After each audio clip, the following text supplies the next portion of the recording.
Okay, our next Bhava Yoga is going to be the second lord in the 10th house. Now, the ancient Rishi Parashara, who basically created Vedic astrology in a lot of ways, says of this yoga, this is the wealth lord, the second lord, abiding in karma, in the karma house, that is. The 10th house is the karma house, and it means karma, of course, means action, and it's a place where we work out important karmas. This can be a great, glorifying, very satisfying, like the 10th house can be the most satisfying house in a way. Really, it's the second house from the 9th. So the 9th is the inspiration, the energy that we use to get this great satisfaction, but this 10th house is where the satisfaction happens. So we've got the second lord in this 10th house, in the wealth lord in the karma house. What we read is that one born is lustful, esteemed, learned. All those three things really can have to do with positive uses of the second house childhood psychology that we know of. The second house, early childhood, education. This person's lust to be esteemed and to be learned is a positive attribute. The 10th house churns it into positive quality things, especially when there's no afflictions going on. Generally, this person has these qualities.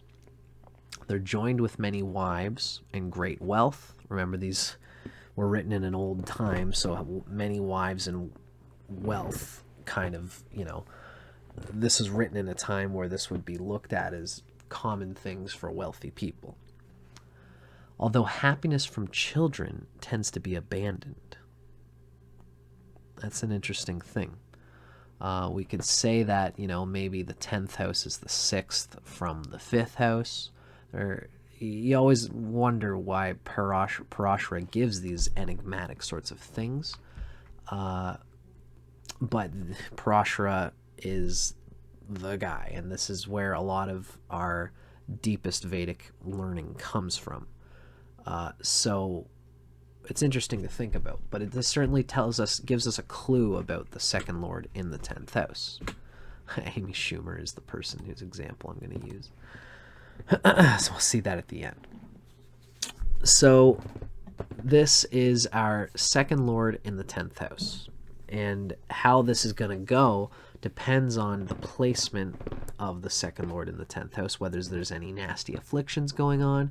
Usually the second lord is going to be happy in the 10th house because they're of the same quality. They're both earth houses.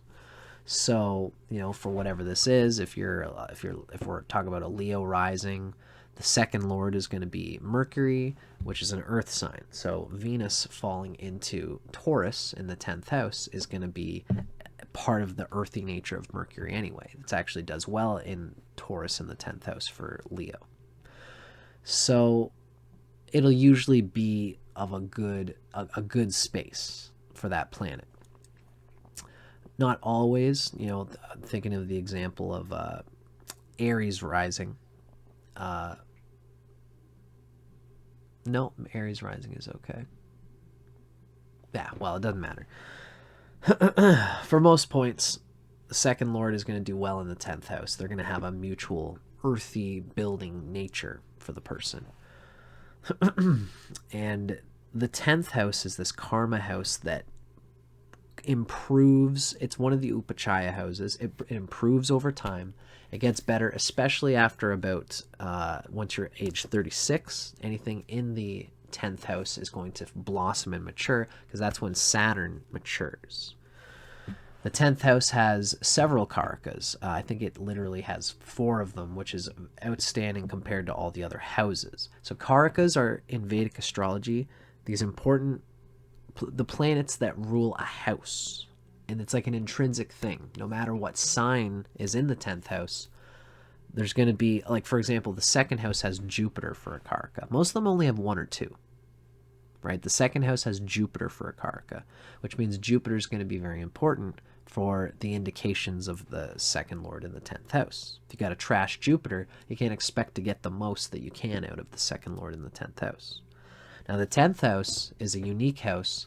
It has 4 karakas. It's got the Sun, Mercury, Jupiter, and Saturn as its karakas.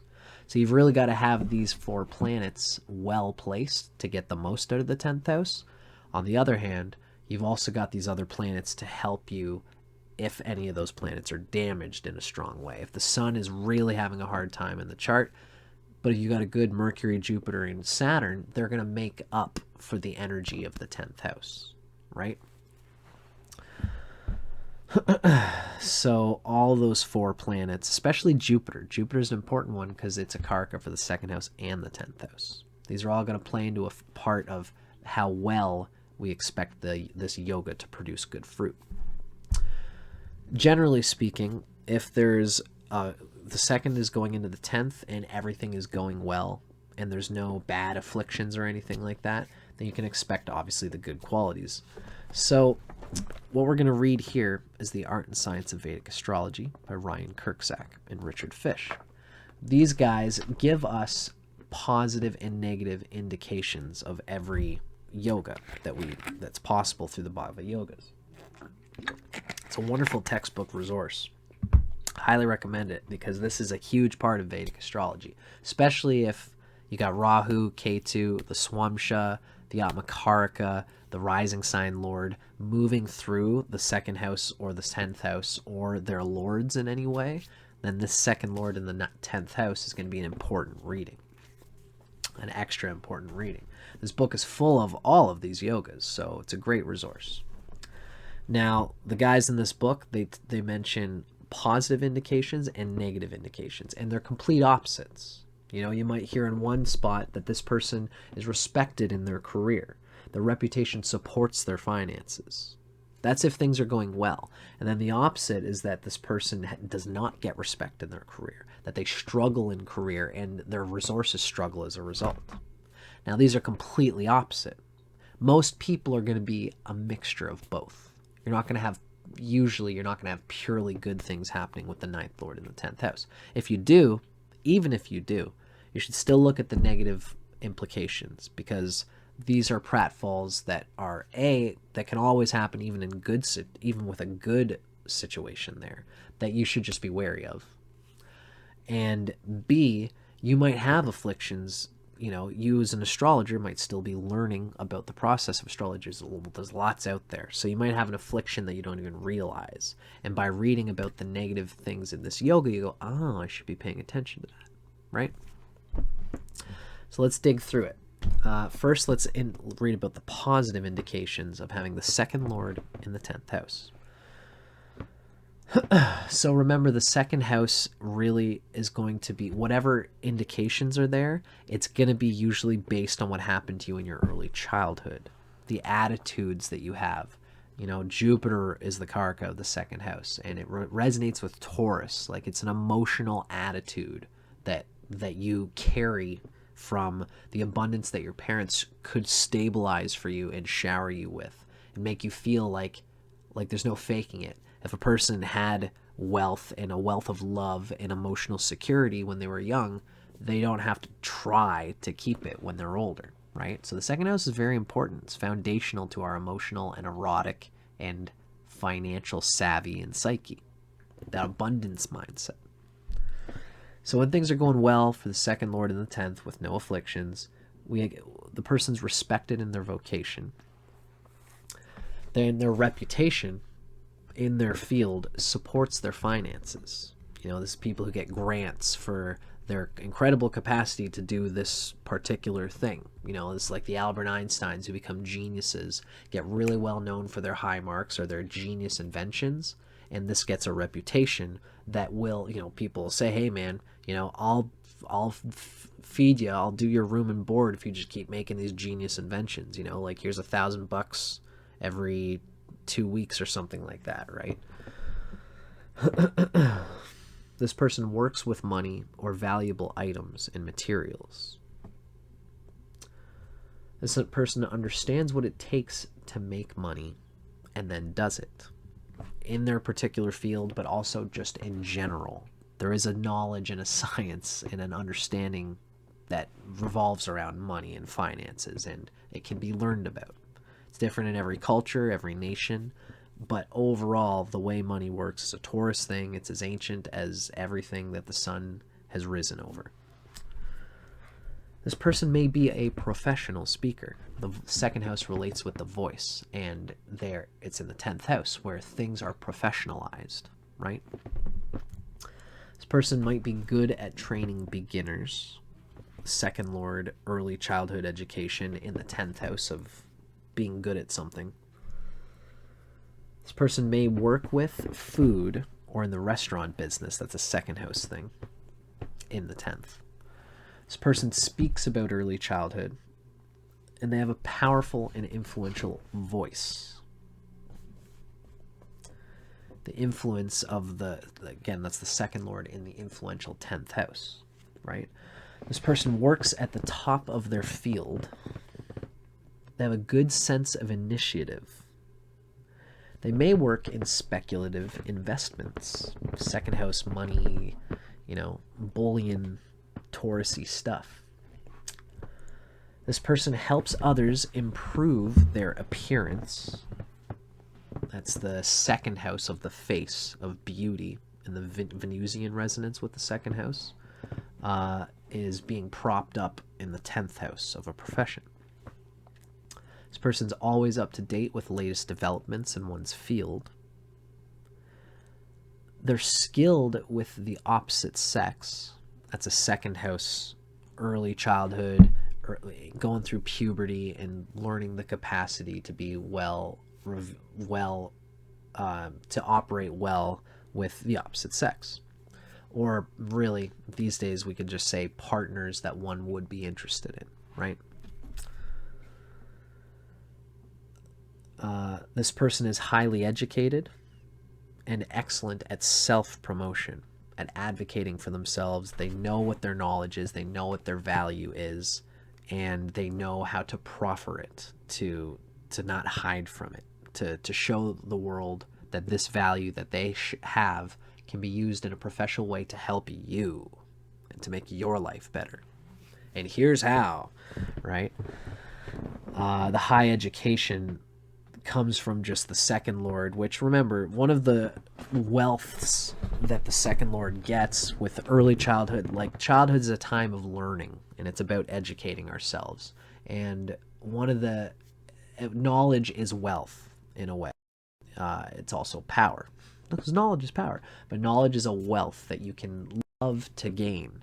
So you might learn how to learn, and you might learn what's the most important things to learn. And so this can be a person who digs into the most useful ways of applying their love of earning knowledge. So this can be a highly educated person in this way, right? Especially if all the four karakas are lined up. Mercury in particular is an important one as a karaka for the 10th house. Gosh, I almost... Yeah, that's okay. So all of this stuff, when it lines up well, this is what you can expect from the second lord in the 10th house. Now, this isn't like the 9th house where it's necessarily lucky. The 10th house, though, the 10th house is lucky, but not like the 9th house. The 9th house luck comes through your culture, it comes through your bones. You kind of get it without trying. The 10th house luck is a luck you always work for and you kind of have to work at it. But the 10th house, the luck of it is that it forces you to work at it. My own father has Saturn in the 10th house, and he just knows a lot of times how to do the things that are going to keep him alive and his family alive, and he just does it. And there's sometimes pressure on him to do it, and he does it. He feels that pressure. He always is acting on it. Especially Saturn in the 10th house, it's in Capricorn too, so he's got what's called Sasha Yoga. It's Saturn in its own sign in an angle. But this kind of relates in the sense where this is the 10th house nature. It pushes us puts us under pressure to cook, to pressure cook, to turn into a diamond, whatever is in the 10th house.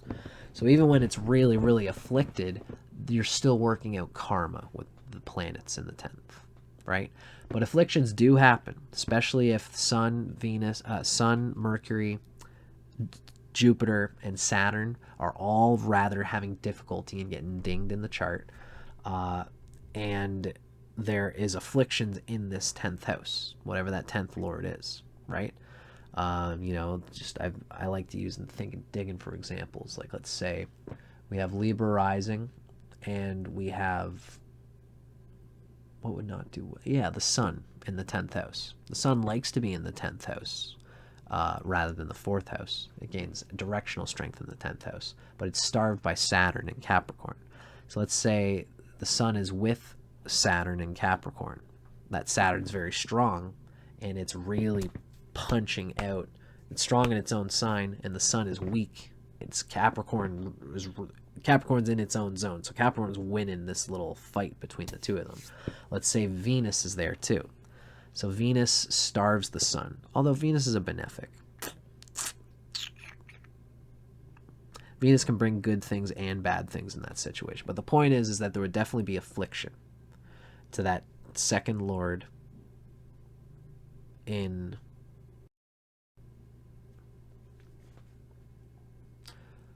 I'm messing this up because the sun is not the second lord of Libra. Duh. I don't know how I blew through that. But what the heck? Let's say it's Libra rising. Let's say Scorpio is in Capricorn. It's not the worst place because it's exalted, and Mars also likes to be in the 10th house. But let's say it's with Mercury that starves it, and it's with Saturn, and that strong Saturn is also strongly starving that Mars, right? All these things can add up to afflictions that would give the second lord, Mars, for Libra rising, in the 10th house of Capricorn, some difficulty.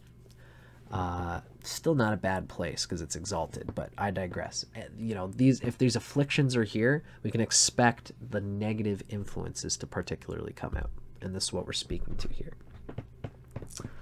So the negative things about second lord in the 10th house: there's a lust that can cloud one's judgment, and that lust probably comes from lack of attention or sexual erotic gratification when you were going through puberty, or attention from children, siblings in your family, never really feeling like you fit in with your family.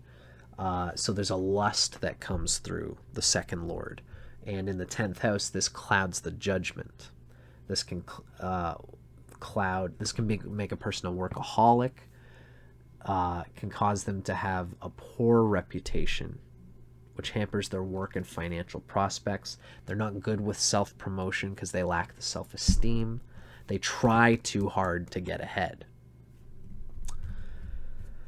Now, one's own children can suffer due to work schedule. This is kind of referring back to what Parashara said about abandoning happiness from children tends to be abandoned because of this workaholism that can especially come from your own childhood, having a father who never gave you the time of day. You kind of become that father, right? Or that mother.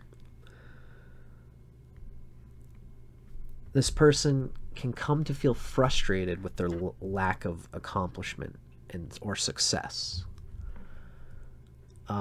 Especially with the second lord in the 10th, we can have problems with the face, mouth, and neck. And this causes you to probably work very hard to make up for it. That's what happens with the second lord when it's messed up and afflicted. They don't feel beautiful. They feel like they lack that abundance principle. And so they have to work really hard, harder than most, in order to compensate for that. And this can get them, the energy of that carries into their face, and that they either have problems, pimples, some kind of facial thing that makes them feel even uglier, right? Even though they might not even be ugly, this can happen. Face, mouth, and neck, and voice. that makes them not feel attractive. Now, the government might take one's money, government being a 10th house thing related to the sun and Saturn and Mercury in a way. Business might be hindered by government, but usually that would be indicating that you probably weren't following the rules or thinking fairly about how to deal with a system through the system in a fair and proper way, right? This person can poison others with food. That's a very specific take. But, you know, this is just someone who's probably has many people under their influence and they don't feed them or nurture them properly. Speech negatively impacts others in the world. Second house, doing damage in the 9th house. And this person can be inflamed and unhelpful in their speech. Too vocal overall, possibly aggressively vocal in a way that's probably damaging to them and to their reputation and to the people around them. Greed from early childhood can hurt their career. They speak poorly of leaders, bosses, or eminent people, and this ruins their reputation and career in the long run. They think that they're being cheeky or they're just doing it out of spite usually again some insecurity that they had in childhood that is now causing them to peg the people on the top. The people on the top see that and go, I'm not going to forget you, little ant. You can stay there on the bottom rung of this company and push paper for the rest of your life now that I just heard that little comment, right? So you got to be careful of how you use your voice, you know. Anger problems, anger management, things that are stemmed in childhood are what's going to mess with this person and carry with them energies that are going to mess with through their voice. That's going to mess with their reputation. So keep your nose clean. If you have this kinds of afflictions, the best thing that you can do is find the source of your anger, insecurity that causes you to be such a workaholic, to feel like you need to compensate by working harder and getting angry when things don't go your way. That usually indicates that there was a lack of some kind of stability, love, security in childhood. And that's going to chase you and chase you and chase you and chase you, no matter how much you try to get away from it. So you're better off dealing with that. That's the good thing about the second house, is that you can almost always use therapy to work through whatever's causing you this misfortune and grieving and difficulty in the 10th house. Problem is that most people here, they bottle up their anger, throw it into the 10th house, and it can make them success. That's their karma. They work through it, and it develops the diamond that can be valuable. But you'll be able to still do that. You got to work smarter, not harder, with this position. That's probably the best thing I can give for this whole thing. Work smarter, not harder. Don't compensate by working harder than you need to.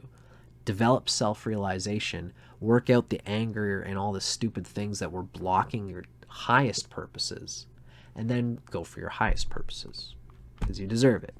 You've probably worked hard enough that you should start taking best advantage of yourself and your skills and your talents. The best way to do that is the most precious knowledge, which is self-realization.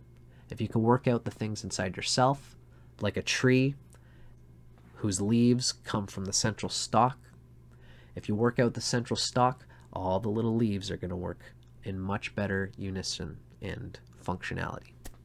Start it from the spine, start it from yourself.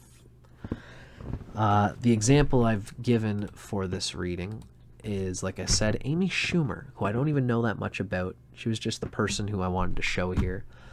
I found it interesting that she is in this generation with Pluto in Libra, and Jupiter and Saturn came together at the time that she was born, and she's a Virgo rising.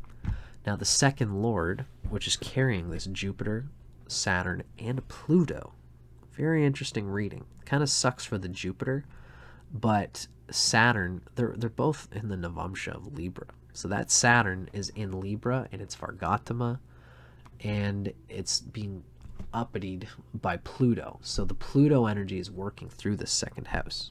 And the Lord of the second house is up here in the 10th house in Gemini, and it's with the sun. Now, thankfully, it's not combust, but it's still, these are still starving each other, these two. The sun is actually agitating Mercury because it's a malefic enemy. This Venus.